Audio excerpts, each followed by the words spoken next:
Ladies and gentlemen, thank you for coming tonight for this, I think, wonderful event. The purpose of this event, of course, the book, which is Back to Containment, dealing with the Putin's regime. And we are fortunate to have David Kramer, author of this book, and the distinguished fellow from the Atlantic Council, Ambassador Daniel Fried, today, together with us to talk about the US-Russia policy relations. And I'm very proud, and I don't know how I deserve this honor that David and McCain Institute gave us this copyright to translate it to Georgian language. And now today we have this bilingual book of David's book. And I would like to ask Mr. Daniel Fried to moderate this conversation tonight. Thank you so much.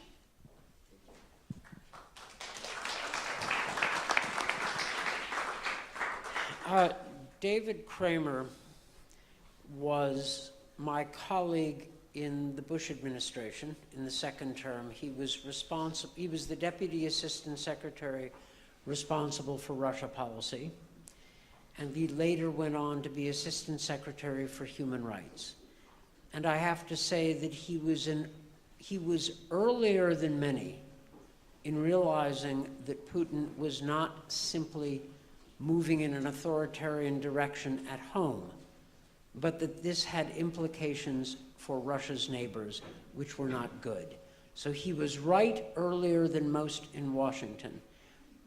And his book discusses both the evolution of American policy toward Russia in the Bush and Obama administrations, and contains recommendations for the future. And I'd just like David to speak about the main points of his book. Then I'll say something and then open up the discussion. Dan, thanks very much. Let me start first by thanking Nino Evgenidze. Without her, I wouldn't be here in Georgia so many times in the past few years, and certainly the production of my book in Georgian would not exist. So I'm deeply grateful to you, Nino. I did catch a few typos in the Georgian, which I fixed. I am joking. I wish I would be able to, but fortunately there are no typos, I'm told. So many thanks to you. Also, many thanks to Writers House of Georgia. It's an honor for me to be here in such a distinguished building, and my thanks to all of you for coming. And let me also extend a deep thanks to a man who was my mentor at State, from whom I learned many, many things, and also a very good friend of mine. And Dan Fried, who I would say has been one of the finest diplomats in the U.S. Foreign Service, who retired after 40 years earlier this year. And if you have not read Dan's farewell speech, I could not recommend it more. I decided to write this book, and I thank the McCain Institute in Washington for giving me the opportunity to do so. After having spent 8 years in the State Department and the Bush administration, and then 8 years as an observer on the outside, but still in Washington, of the Obama administration and its reset policy.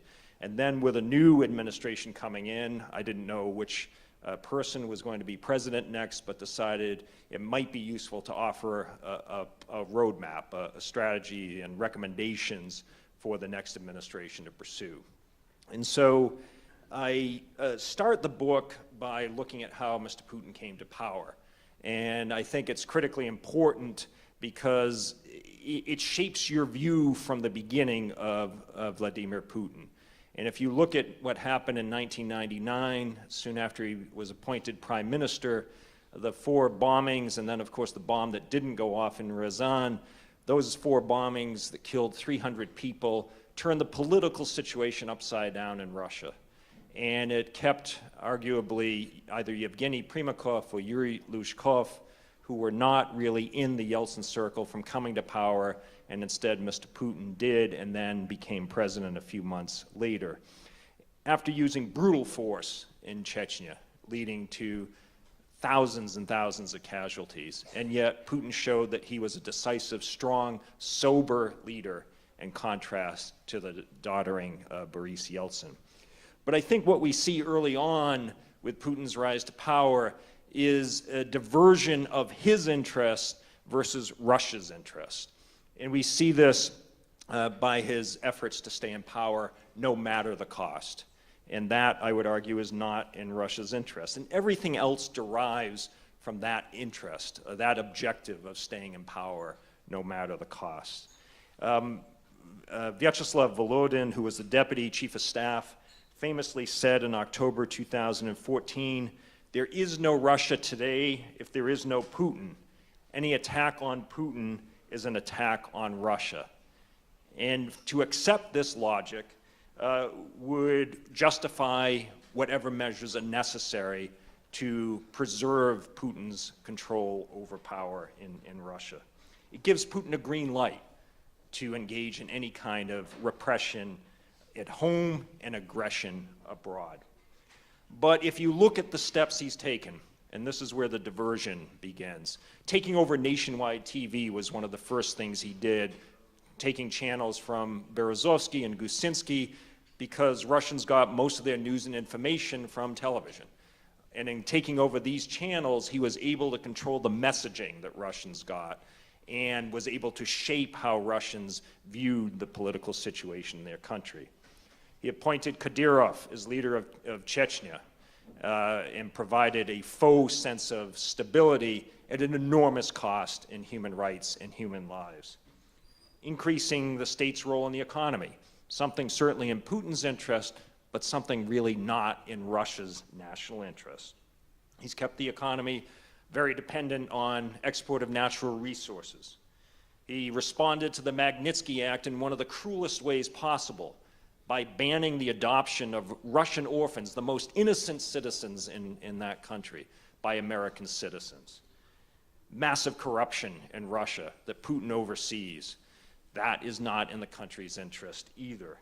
And his constant search for an enemy of the United States, of NATO, the European Union, the West in general, Ukraine, Georgia, enemies everywhere, threatening his grip on power, threatening Russia, trying to spawn a revolution in the country. The U.S. has been an enemy of Russia's in Putin's mind for decades. And yet, George Bush Sr., Bill Clinton, George Bush Jr., for whom I worked, Barack Obama, have all sought good relations with Russia. And yet, at the end of their terms, all of them saw the relationship with Russia in a more challenging way. Putin has needed to perpetuate the myth that the West, NATO, the EU, and especially the United States are threats. And this started with his poor handling of the Kursk submarine. It continued with the Dubrovka theater crisis, and then, of course, Beslan, where he famously talked about other powers trying to take a juicy piece of Russia.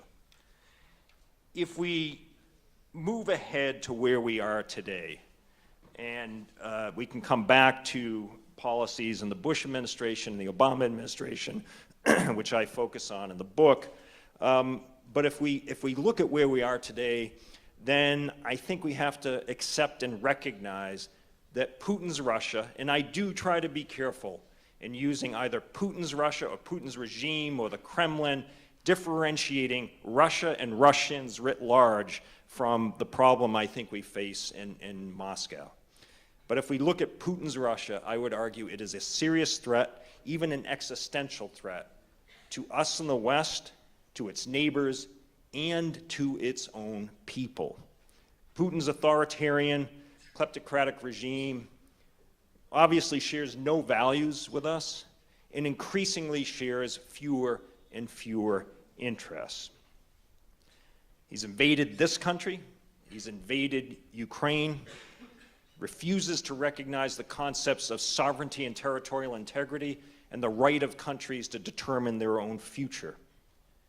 He uses energy, cutting off energy supplies, often in the height of winter, and propaganda to pressure and undermine his neighbors and even countries further overseas. Launched a cyber attack against Estonia in 2007 and sought to mess with Ukraine's 2014 election. He is a Russian leader a true Russian leader, a leader looking out for the interests of the country, should want prosperous, thriving, democratic countries along Russia's borders, not Mr. Putin. He sees those kinds of countries, this country, a prosperous and successful Ukraine, as threats to the system he has set up in his own country. Putin has failed to abide by numerous international agreements, and I'll quickly run through the list.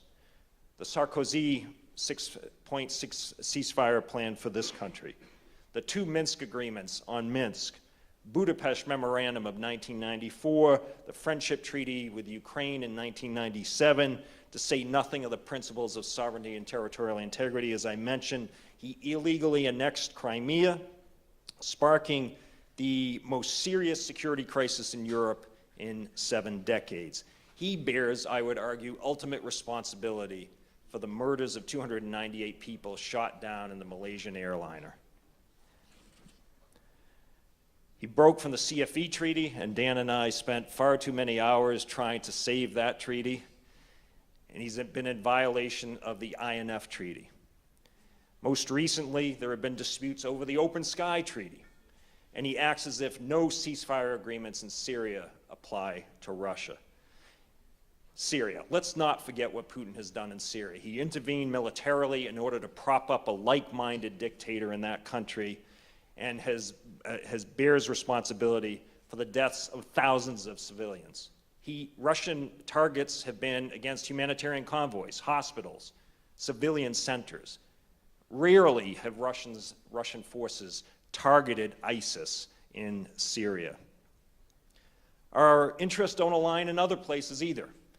Take North Korea, where there has been hope expressed by certain Western leaders that Russia could help us on North Korea. Instead, what Russian officials at the UN have done is to undermine and water down resolutions passed by the UN Security Council.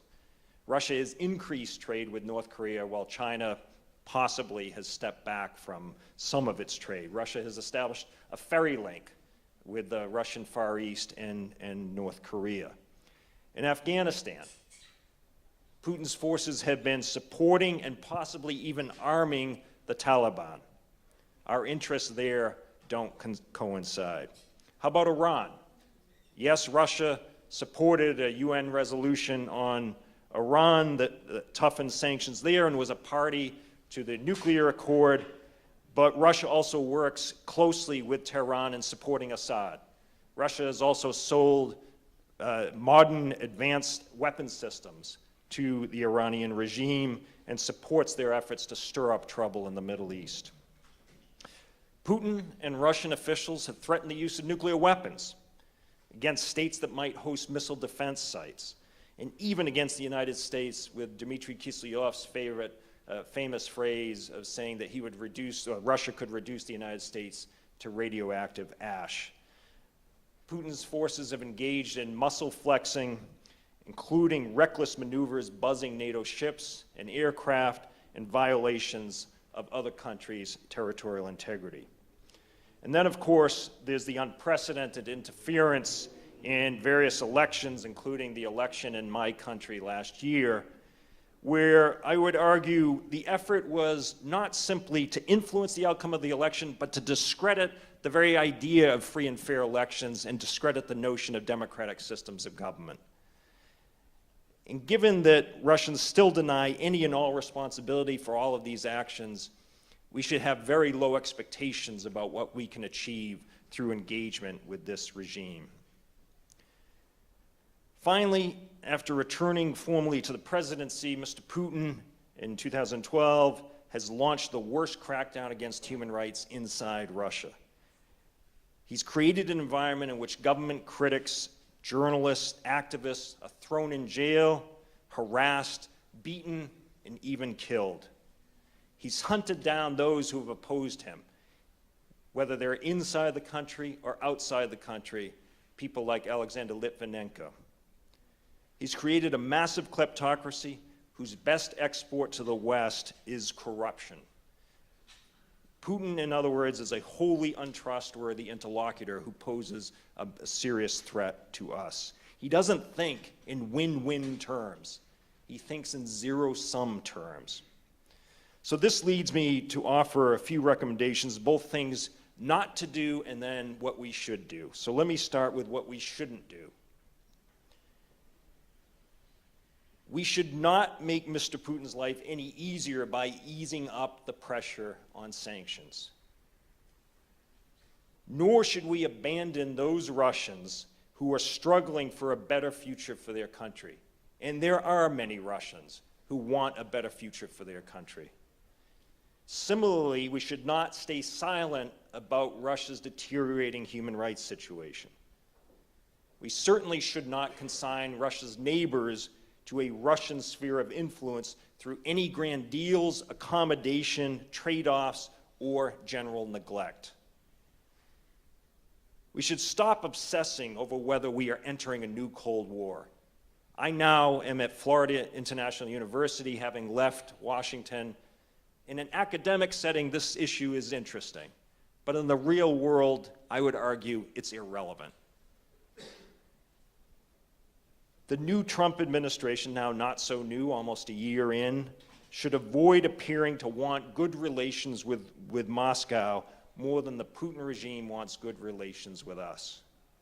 We should never telegraph to Putin what we won't do in our policy, just as Obama did when he said the U.S. would not provide lethal military assistance to Ukraine.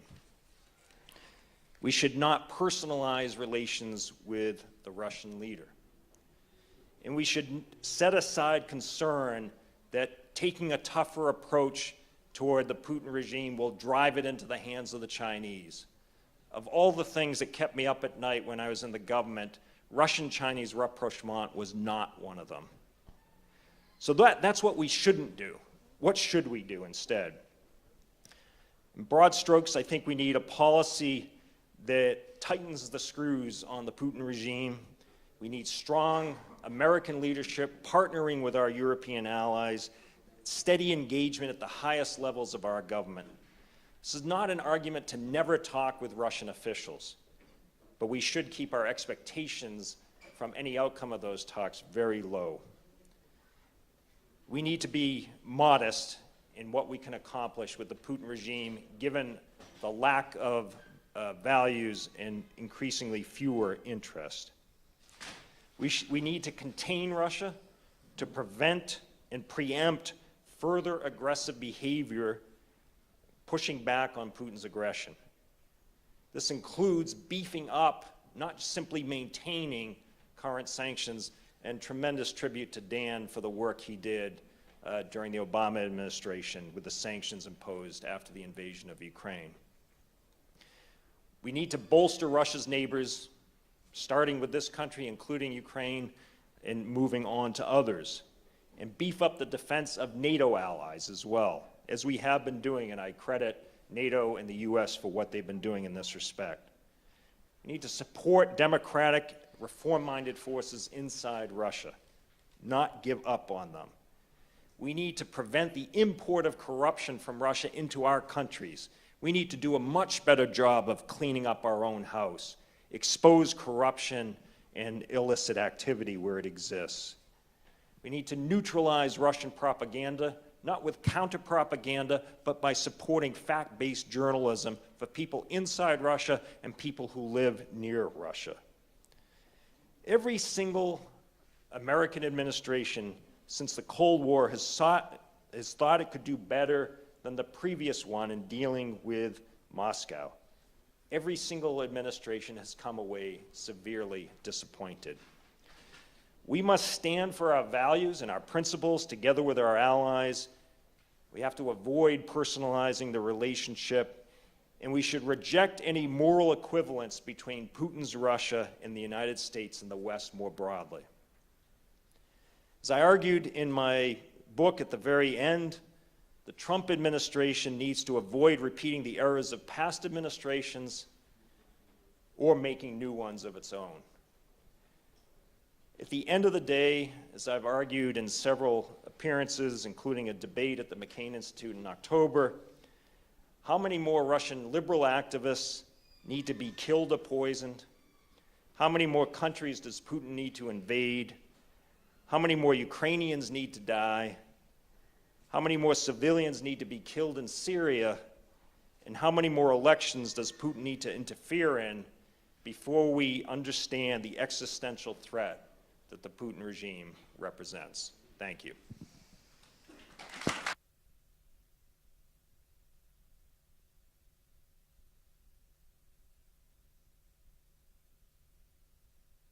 I have little to say, principally because I agree with your conclusions, which is not surprising since I went through the same administration you did. I would say this. The Clinton, then Bush, then Obama administrations all tried and all failed to develop better relations with Russia, just as you said. I will say this in defense of those three administrations. It was a failure, but an honorable failure, by which I mean that when pressed by circumstance, the American presidents did not do a dirty deal with Russia. They did not sell out other countries, but resisted Russian aggression when put to it. Clinton enlarged NATO to the Visegrad countries. Bush enlarged NATO to the Baltics and understood that his hopes for Russia had failed. Obama starts out with the reset, which I thought was exaggerated, but he ends up leading NATO to put troops into the Baltic states and sponsoring sanctions against Russia over Ukraine. So I would call these honorable failures, but I agree with you that we have to do better than honorable failures. All right. Second point I would like to make, and it was implicit in what you said, but I want to make it explicit. We need to differentiate between Putin and Russia. That is, I believe that Russia is capable of being better than it is today. I do not think Russia is civilizationally doomed to relive its worst, the worst of its history. Now, that may seem like naive American optimism, but I also believe that in Russian history, Russian periods of external aggression are matched by periods of internal repression. And when the external aggression fails, then, but maybe only then, Russia turns inward to periods of reform. But there's no need to tell Georgians anything about this. Everybody in this audience knows it better than any Americans coming to Georgia. So you don't need to hear from me. I think we would all benefit hearing from you. David and I also came for an excellent two-day session with the Georgian presidency and government dealing with many of these same strategic questions. So it's a pleasure to work with a friendly government about the options we all face dealing with difficult circumstances. And with that, I think we should open it up to our friends here for questions, comments, observations. Who would like to start? And please, for us, please identify yourselves.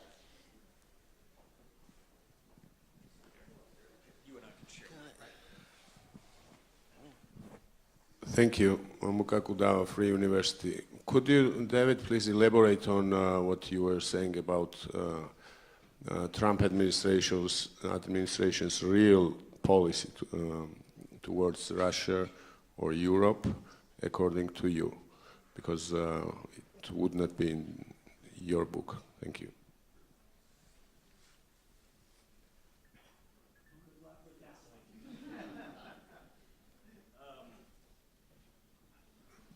I think you have to distinguish between the rhetoric and the actual policy and actions. I've been pleasantly surprised at the policy, to the extent that there is a coherent policy, the beefing up of NATO allies, the beefing up of the presence here, the provision of javelins here is great. I hope we see the same thing in Ukraine. That was, I think, a major mistake by President Obama in the previous administration. Vice President Pence's visit to Estonia, to this country, to Montenegro, was terrific. He went further than I ever would have guessed he would in reaffirming U.S. support for this country's membership in NATO. And so that leads me to conclude that you have a friend in the Vice President of the United States. I give Vice President Biden great credit in the previous administration for being a strong friend and supporter of Georgia, of Ukraine. I criticize President Obama for never having once visited any country along Russia's borders that was not a member of NATO. He never visited Ukraine as President of the United States. He did visit when he was senator, with Senator Lugar. He should have come here. Showing up by an American president matters. And so I hope that we will see more engagement at the highest levels of the U.S. government. Secretary Mattis has been great. If you look at the confirmation hearings of Tillerson, Mattis, Pompeo, Haley, a few others, everything they said, I think Dan and I would be in large agreement with. They were very tough on Russia. So if you look at what's happening below the presidential level, I think there's a lot to be pleased with. And then we get to the president, and this is where there's a disconnect, where he does seem reluctant to voice criticism of Mr. Putin. And he keeps talking about, wouldn't it be great if Russia and the United States got along? The simple answer to that question is, of course it would. It would be wonderful if Russia and the United States got along. I simply don't think it's possible as long as the Putin regime is in place in Moscow. The only way it could be possible is if we sell out our values and principles and our interests and our allies. And so I hope we don't go down that path and waste much time. So I'm not even sure it's a parallel path. It's almost different paths where the policies have been pretty good and the rhetoric from the highest level has not been.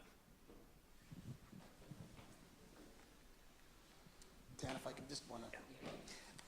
Well, first of all, it's every day that I'm an ambassador in Georgia is a great day, but it's really a great day when you guys are here. These two gave me my first job in the Bureau of European Affairs, and it was a great couple years. I don't know what it says about your judgment that you hired me, but it was a real honor. Sorry? We'll talk about that. Okay. And thank you for answering that question, Mamuka. I agree with what David said about that. I'm not going to answer the question, but I also agree, David, with your recommendations. But I would like to ask you to provide a little more detail on a couple of issues. I mean, I agree that we have to tighten sanctions, but how do you tighten sanctions without feeding into this narrative that the West is encircling us, trying to squeeze us? And then how do you support the reformers, the people who are really putting their livelihoods and maybe even their lives on the line to advocate for values that we hold dear, particularly from your perspective from your previous job at Freedom House? How does the U.S. do that? And finally, just I really agree that we need to draw a bright line between what is Putin's regime or Putin's Russia and what is Russia. And I agree with Dan that Russia has tremendous potential that is not being realized, and the Russian people are not being served by Mr. Putin and his whole regime.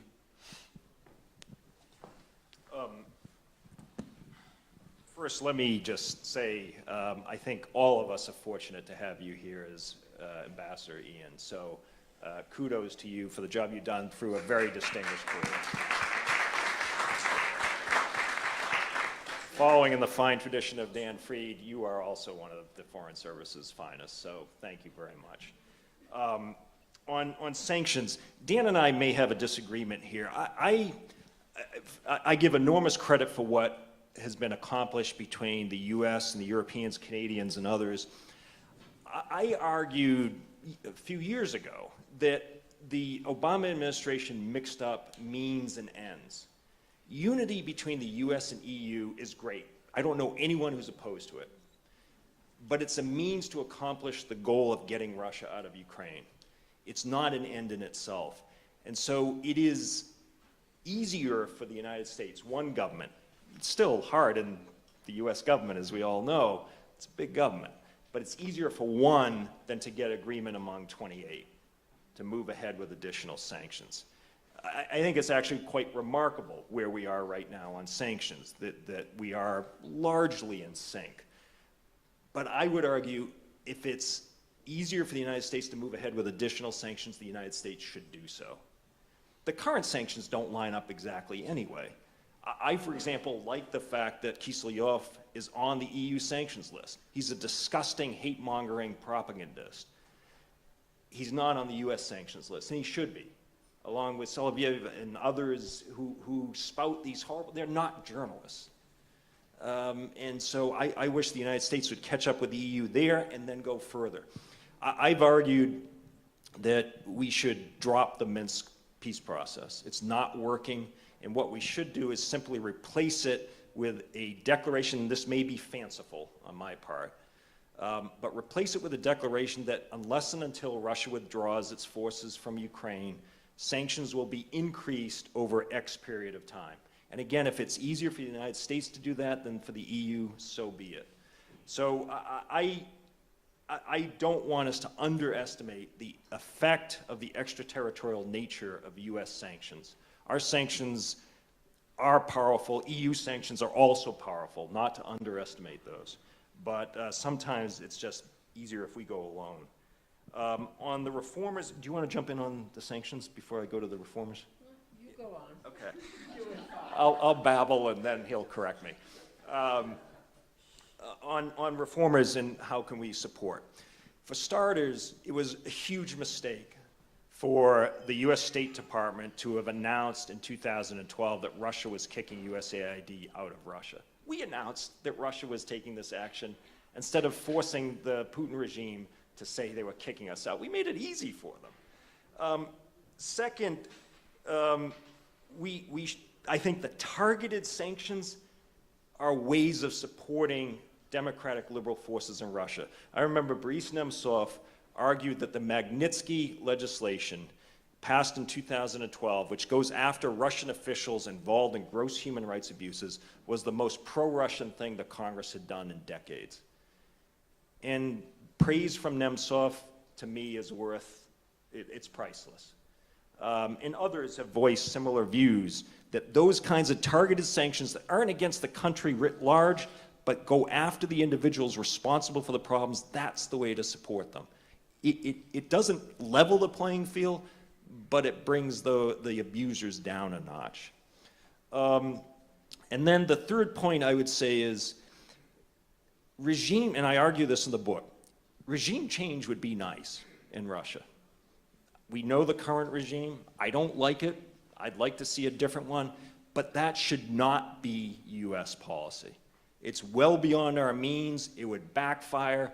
It would paint a bigger bullseye on any Russian who has any ties to the West. Changing the regime in Russia is for Russians to decide. And I hope it's done peacefully and democratically and soon. But I don't expect that will be the case. Nevertheless, that should not be US policy. And I know some supporters of Ukraine have argued that we should do more to stir things up inside Russia to promote kinds of secessionist movements. I think that's dangerous. But standing by our values and principles and cleaning up our own house so that we don't become enablers of this regime, being bought off, as has been happening increasingly, that too will send a clear message. As usual, I agree with most of what you said. With respect to sanctions, a couple of points. First of all, looking back, we should have imposed sanctions on Russia after the 2008 war. Yes. We did not do so because the Bush government was out of time, out of steam, and Europe was divided. That's a reason, but it's not a good enough reason. So we should have done that. Secondly, I differ with you about Minsk. I think that Kurt Volker, known to many Georgians, is now the chief US negotiator on Ukraine. He is working with the French and Germans on Minsk. Let him come to the conclusion that we need to ramp up sanctions, and let him try to do it with the French and Germans so we act together. That said, the Russian interference in the American elections complicates our sanctions. That is, the Obama administration, going out the door, imposed additional sanctions on Russia because of its election interference. These were weak sanctions. I had a hand in developing them. They weren't strong enough. But at least the Obama administration laid down a marker. The question now is whether the United States and Europe will develop additional sanctions in retaliation for Russia's interference, not just in our elections, but in various European elections. And secondly, whether or not the United States will issue a strong list of those senior Russians and oligarchs who are close to Putin, a list which has been required by the new Russia sanctions law. That was probably the single most important provision of that new sanctions law, and I knew that because the Russians sent their lobbyists and agents all over Washington to ask people, including me, to work with the administration to keep various Russian clients off the list. That means that Russia is concerned about that American Kremlin report. So watch this space. We will see what the Trump administration does with it. I don't know where sanctions will end up. I think there are various scenarios in which they could be increased. The Russians have themselves to blame. One final point about sanctions. I understand, David, your point about acting unilaterally, and I don't rule it out, and we did with respect to the attack on our own election system. But I will say this in favor of US-European solidarity. I don't know this for a fact, but I would be willing to bet rather a large amount of money that Putin told his inner circle, the Europeans will never join the Americans in sanctions. Their consensus will fall apart. Putin was wrong, and more importantly, he was proven to be wrong. That is worth something, because if our objective is to show that the West is not as weak as Putin supposed, then we have demonstrated that fact. You can never tell about timing. In the 1980s, we thought, there were many Americans who thought the Soviet Union was still winning the Cold War. By 1989, things looked different. We should not underestimate the possibility of success. Georgia's resistance, Ukraine's resistance, the West's support for Georgia and Ukraine may yet bring about strategic success. I don't know that for a fact, but that is possible. And we should have faith in ourselves and in our values. But of course, that's not taking issue with you. That's basically the theory of your book, which I applaud. Can I add one quick thing, just because we're fortunate to be sitting here in Tbilisi? You mentioned about the lack of any sanctions after Russia's invasion of this country, and I talk about this in the book. I do think that was a mistake, and you are right to point out the Bush administration was in its final months.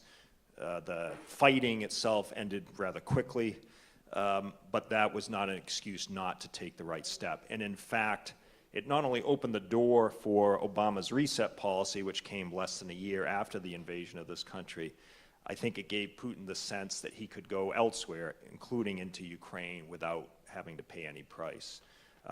So I do think that was a mistake in the Bush administration, but then made worse by Obama's eagerness to develop the reset policy. Batkuteli, Atlantic Council of Georgia. David, first of all, I would like to extend the sincere thanks from the Georgians and all the nations living in the oppressed world for holding the line for the free world in every position you've been, and it's well appreciated. I would like to also comment your book. Besides its value for the policymakers, besides its value for historians, I think it has one very important value also for the new generation of the Georgians who never been born in Soviet Union, fortunately to them, but they have been also, together with us, victims of the Russian aggressive revisionism in our region. So that would be a very useful book for them to have a perfect understanding how precious is freedom and how we can fight it back.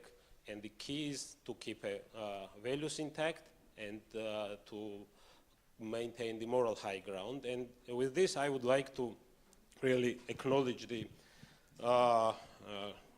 brilliant representative of young Georgians who volunteered to translate your book. This gentleman.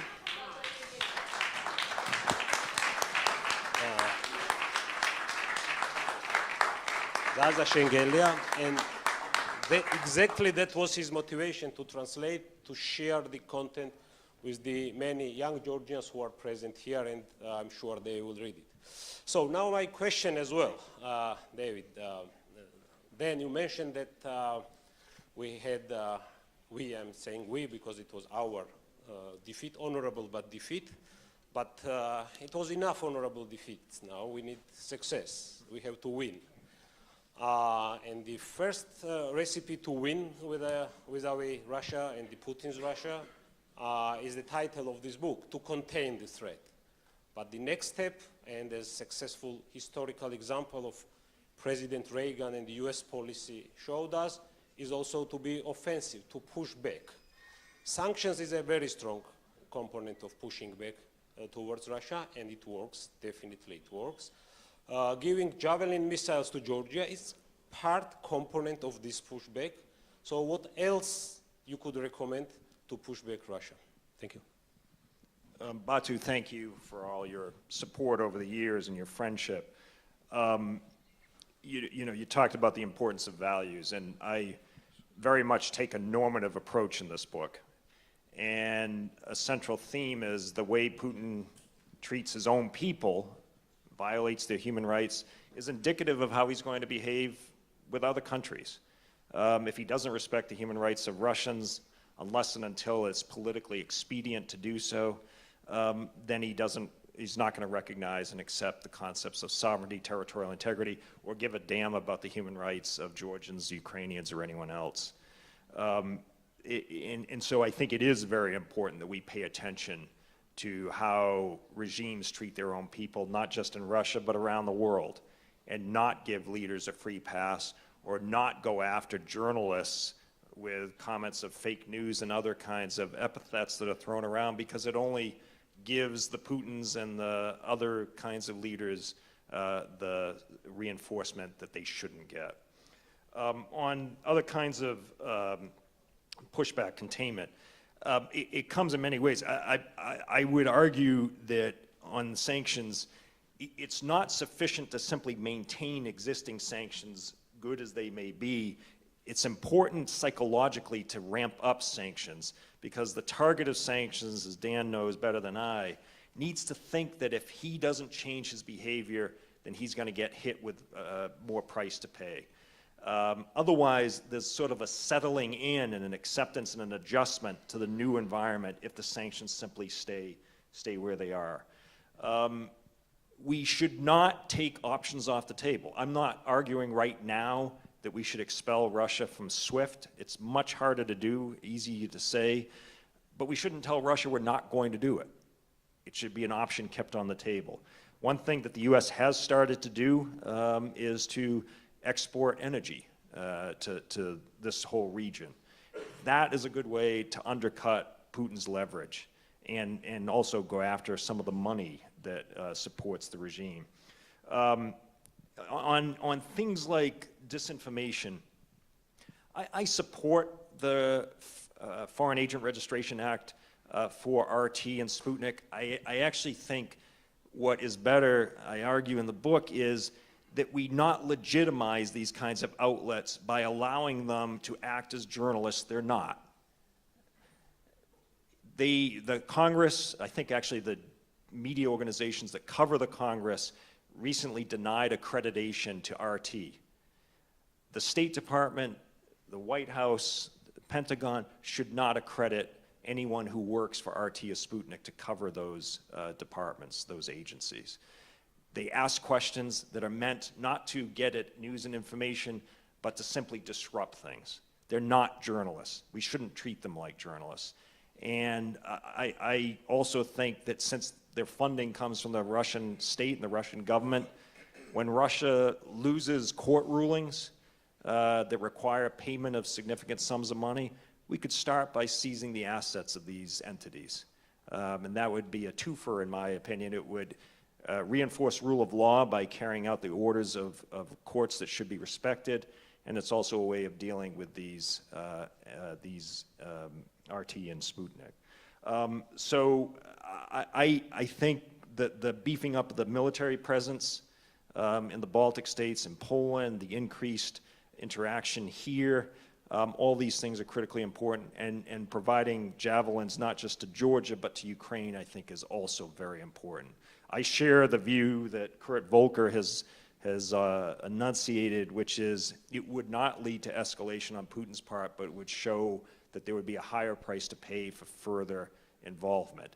That said, the one criticism I would have of a report that was done last year, 2 years ago, by some think tanks in Washington, one in Chicago, it was too dismissive of the possibility of escalation. We would have to be prepared for what we would do in the event of Russian escalation if there were some.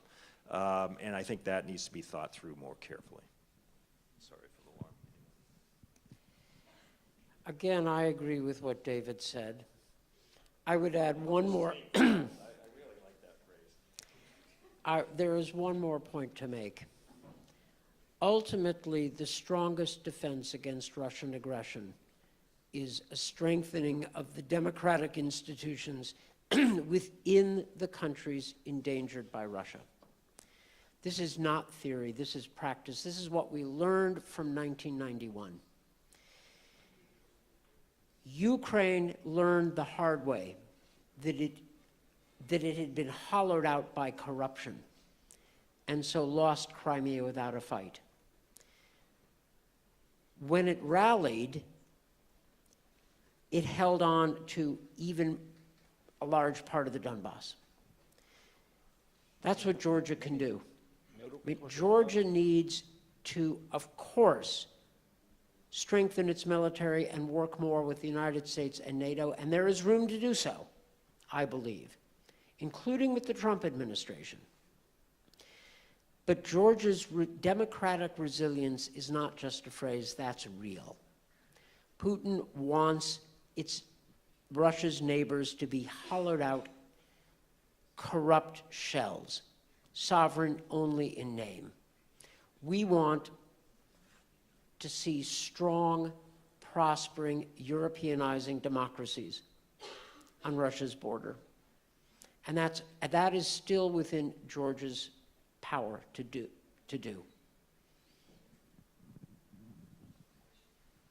Irakli Tadze, GMT Group. Thank you very much for your book. I read it and it offers very interesting insights. But I would offer to you the one train of thought, and I would like to hear your comments about this. sometimes it seems to me, and it's nothing new, it's a widespread opinion, that it's not about the Putin, but if not Putin being someone, Sidorov or something, nothing would change much. And it's about the content of the country, let's say, who sometimes seems to be fatally predestined to be as aggressive as it is. If we take back the history, like from the mid-16th century until now, the elites of Russia, being it boyars or its French-speaking aristocracy, or then commissars, or even the famous anti-Soviet dissidents like Solzhenitsyn, turned out to be great nationalists. So maybe it's something inbuilt in the elites of this country, or on the psyche of the country, that it sets on the track that it is now. So then it implies a different, then it's not about the Putin, but it's something bigger probably. And that probably then implies absolutely different set of policy. If we know that the animal or bear is rabid, then it's uncurable, no? So your comment about this, please. Thank you. I certainly would agree that the problem is bigger than one individual, Mr. Putin. It's the regime, it's the system that came about with the breakup of the Soviet Union. U.S. endorsement of Yeltsin's re-election in '96 didn't help. It didn't help that we were calling Russia in the '90s a democracy when it wasn't. We wound up, I think, unfortunately, discrediting the notion of democracy in Russia in the '90s, a period of great difficulty, including not just in Russia, but here and elsewhere. For many Russians, they said, if that's democracy, I don't want any more of it. I'd rather return to strongman rule. That individual will know what's best for the country. So there is a tradition in Russian history for that. That said, I don't accept that Russians, if given the choice, would continue to want to be ruled by one man who one day can wake up and decide he doesn't like that individual, that village, that city, and imposes Stalinist-like methods. I do believe, as President Bush enunciated in his second inaugural address, that all people, if given the choice, would vastly prefer to live in a free society with free elections, independent institutions, checks and balances, a vibrant civil society, an independent media, the essentials of democracy.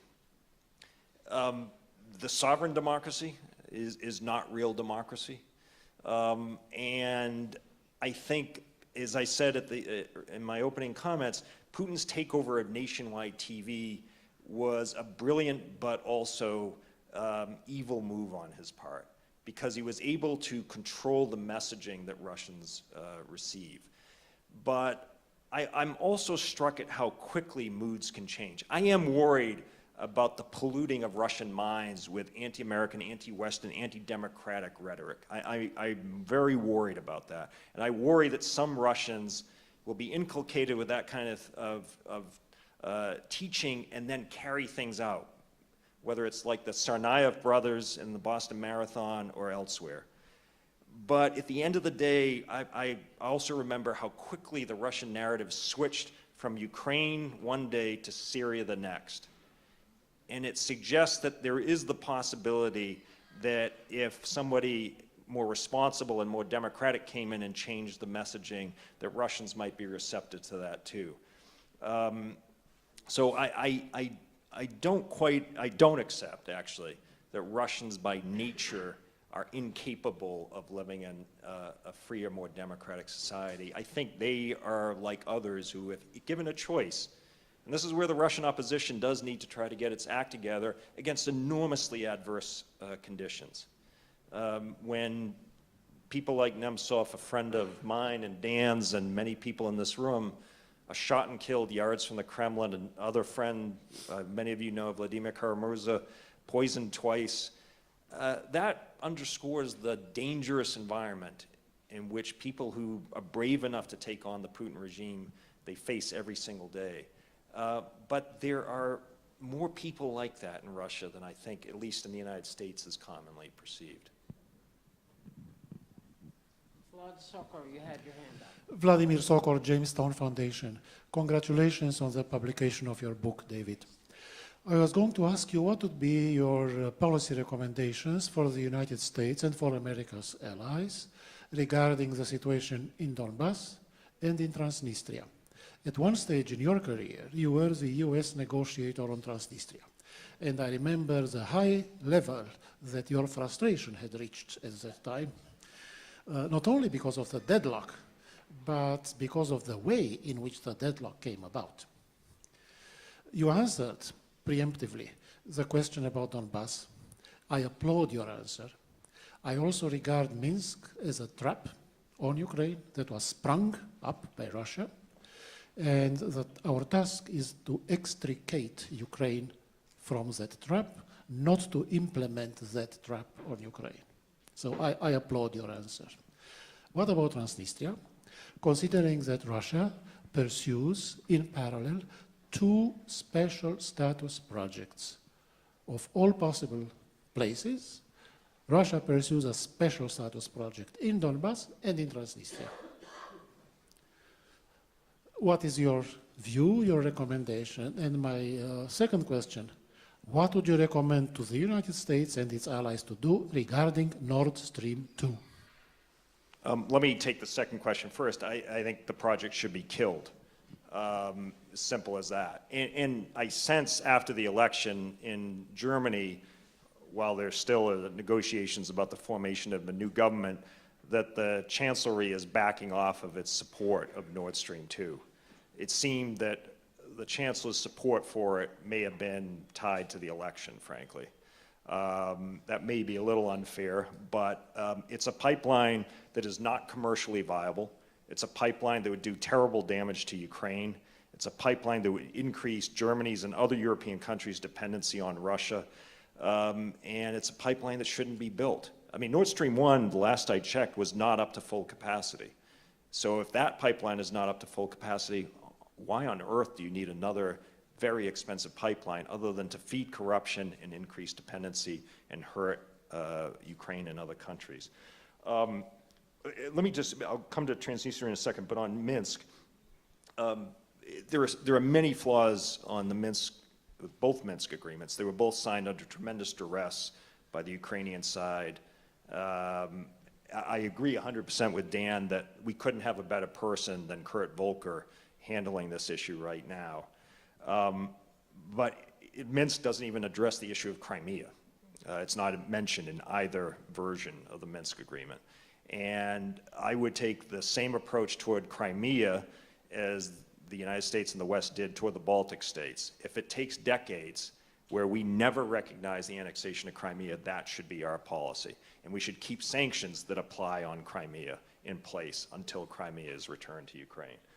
On Transnistria, yeah, I did spend a few frustrating years as the U.S. representative in the 5+2 process. I worry about, and you know the situation, Vlad, there much better than I do, but I worry about the current president of Moldova and his leanings toward Moscow. Maybe leanings is a gentle way of describing it. And there too, we were talking about when it came to CFE, how Russia needed to fulfill the Istanbul commitments of 1999 and never has. Withdrawal of forces and then the return of Moldovan control over Transnistria. When I was involved in the 5+2 process, I was struck by the comment of the then Transnistrian negotiator, Litsky, who said, if you want to solve the Transnistrian conflict, incorporate Moldova into the European Union, because Transnistria won't want to be left out of that process at the end of the day. It would be difficult transition for it because of corruption that sustains the Transnistrian regime. I do think deeper integration of Moldova into the West for all of the challenges and problems in Moldova is probably the best way to solve that crisis. And continued pressure on Russia for its illegal occupation of Moldovan territory. Continued pressure on Russia for its continued illegal occupation of Georgian territory. Pressure is the way to do it, I would argue. One other thing, sorry, just on Minsk, the UN peacekeeping idea, I think is also a trap that we shouldn't fall for. Putin never had in mind the placement of UN forces along what is the recognized Ukrainian-Russian border, as you know. And instead he wants to make official the demarcation line with Donbass. We shouldn't fall for that. And frankly, I don't think we should spend much time trying to find a solution in that respect. I just think pressure. Surkov is not interested in solutions. He's interested in process, endless negotiations, being able to sit down with a U.S. interlocutor, whether it was Toria Nuland or Kurt Volker. But I just think we've spent a lot of time and energy negotiating with them on that issue, and it's not going anywhere, despite the best efforts of some of our finest diplomats on this. Manu Majori, National Security Council President's Office. Thank you for writing this book, and I think it's timely, it's important, and thank you, Nina, for translating in Georgian, because I think something that we should let our students who we have read this and think about it and talk about it. But there are a couple of points, frankly speaking, I would like to make. I mean, your book is called Putin's regime, and obviously this regime is based on the 86% of support, public support, and the policies, not just personality, the policies, whether it's Crimea, Georgia, etc., US, Europe. So I think to a lot of Georgians, this idea of two Russia it's been kind of completely gone. We don't believe into Russia, most of us, because it just doesn't exist, because there's a difference between Russian politics and Russian literature. And we experienced that on ourselves, that Georgia was very close to Russia, and that's what Russia did to Georgia. So, and also I think it's based on, it's policy-wise, it's a very smart thing to do, distinguish Putin regime and people, etc. But people who resist Putin's regime is a minority within minority. And the leaders who have represented this minority are Navalny and others who are also with the same kind of agenda. So I don't really see much of kind of policy except what Batu was saying for Georgia and countries like Georgia to resist, to deter, to contain, to deal with it, and we have to live with the Russia next door. It's going to be difficult times for Georgia, but I think the whole idea of United States and Europe dealing it together with the sanctions, with the realistic policies, NATO is the only way, and including partners in these arrangements, not just to tell them, oh, partners are different. We are as important, I think, in this equation for Russia as Baltic states or any other, because they understand, they hit exactly where the weak spots are, and then tell the rest of the world, that's what the US cannot do, and that's what we can do, support our partners. So my question to you is, when I was studying in the United States, we had a very smart person who was always asked for the last 20 years, what do you think about Saudi Arabia's regime, how stable it is? So he was talking about, oh, next 10 years, that's always his answer. And 5 years ago, he said it's stable for next 5 years. My question, not based on kind of predictions, but your analysis. How long do you think Putin and the whole regime and Putin will last, and how far it can expand within the region or within the European, whether you see the perspectives of Russian winning over Russian-speaking population in the European countries, and the whole idea of Russia should be part of Europe and US should be out? That's my question. Thank you. The famous American philosopher, Yogi Berra, once said, predictions are really hard, particularly about the future. I guess I would offer this. We think these regimes are stable until they're not.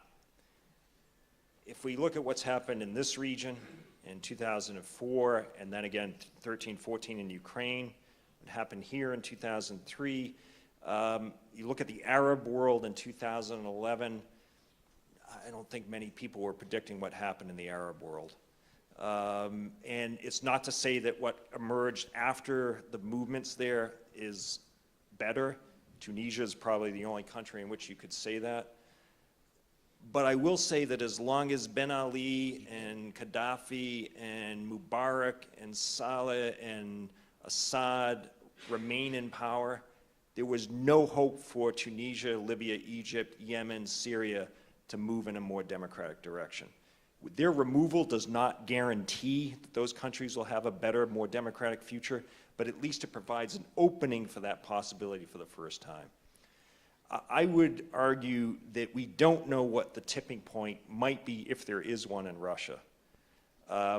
Putin was spooked by the protests in December 2011 after the Duma elections, continued into March and May of 2012, and it's why he led the crackdown after he came back to the presidency.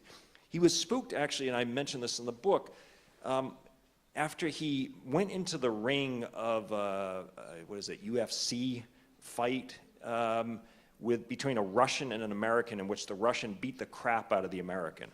And Putin decided this would be a great time for me to go into the ring and hold up the victorious Russian's hand.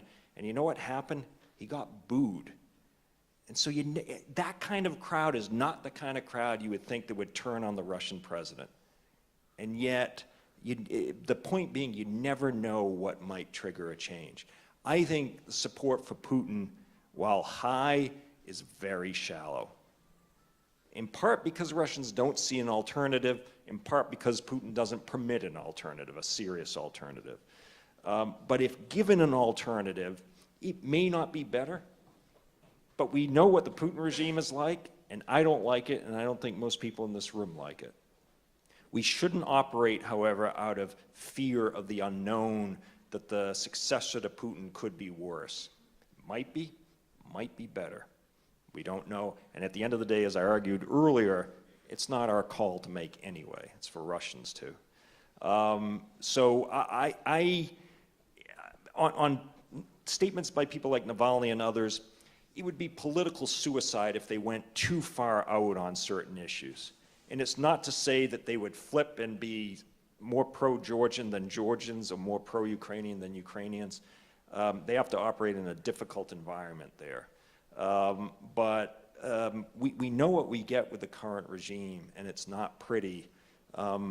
There may be something to be said with the roll of the dice with an alternative. Well said. There is. Okay. Someone mentioned Solzhenitsyn, but there's also Andrei Sakharov. And it's not our responsibility anyway. The only point I would make is that Georgia has some ability to affect things because Georgia's ability to succeed on its own terms as a free country will have an impact on Russia. That's not why you're doing it. You're doing it for yourselves, for your future, for the future of this country. But a free Georgia is standing evidence of the failure of Putinism. My formative experience was the Cold War, where we were losing, we thought, until we won. Don't dismiss the possibility of success, but keep your powder dry in the meantime. And it doesn't, when you were speaking, it struck me that we don't have to resolve this issue of whether Russia can be better than it is. We all agree that Russia is a danger. We all agree that we have to resist. And then we'll find out. It doesn't, we are not, we may be, to your way of thinking, naive Americans with respect to Russia's future, but we are not arguing that we have to give Russia a chance by abandoning Georgia. Okay, there is that school of thought.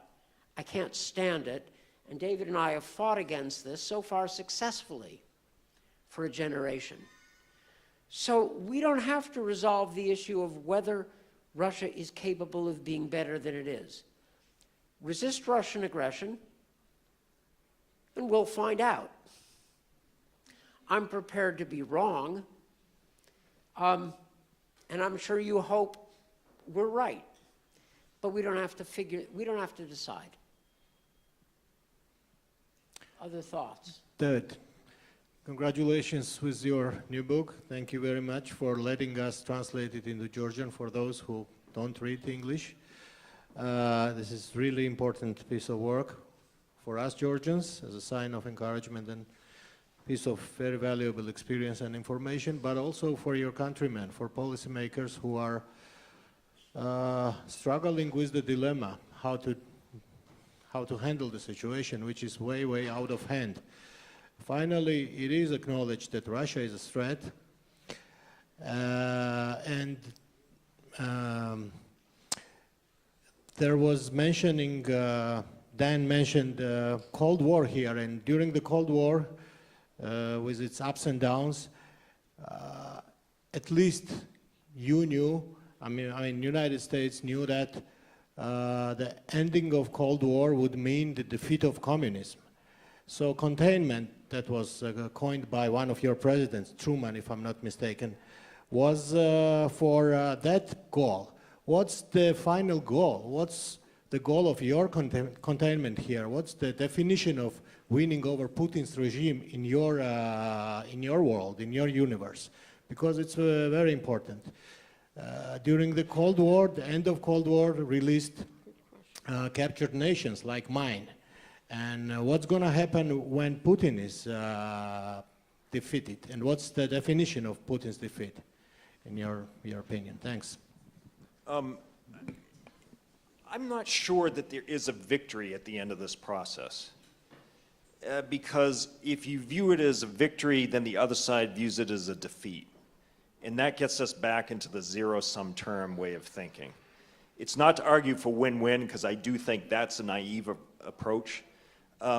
But my idea that we are winning, maybe not won, but winning, is Georgia, Ukraine, others are able to choose their own future.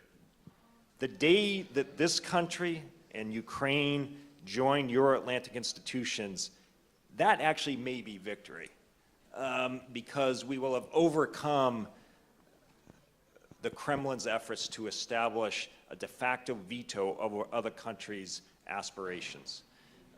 It will mean restoration of a sense of sovereignty, territorial integrity, and the right of countries to choose their own future.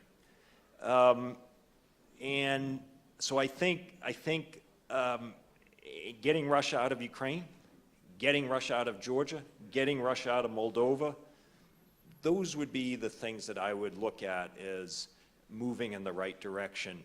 And seeing Russians have the ability to have free choice would also be maybe a long distance objective and goal. But again, that's for Russians to determine and decide. But I do want to come back just because it looks like we're going to wrap up. All of us need to do a better job of looking in the mirror and cleaning up our own acts. Corruption in Ukraine is what left Ukraine vulnerable to Russian influence and to explosions twice, in 2004 and again 2013-14. This country is not immune to it. Our country is not immune to it. And in fact, I think the more and more digging that's done by journalists and NGOs into the Russian influence in the United States, it's scary. We sort of woke up one day and said, how did that happen? So we have to do a much better job of living up to the principles that we have stood for in the Cold War. That's what separated us. The values that we represented and stood for, that's what I think people who lived under Soviet oppression aspired to join. And we have to make sure that we don't abandon those values and principles that are at the root and foundation of our country. Well said, and I think that's an excellent note on which to end this session. David, congratulations on the book.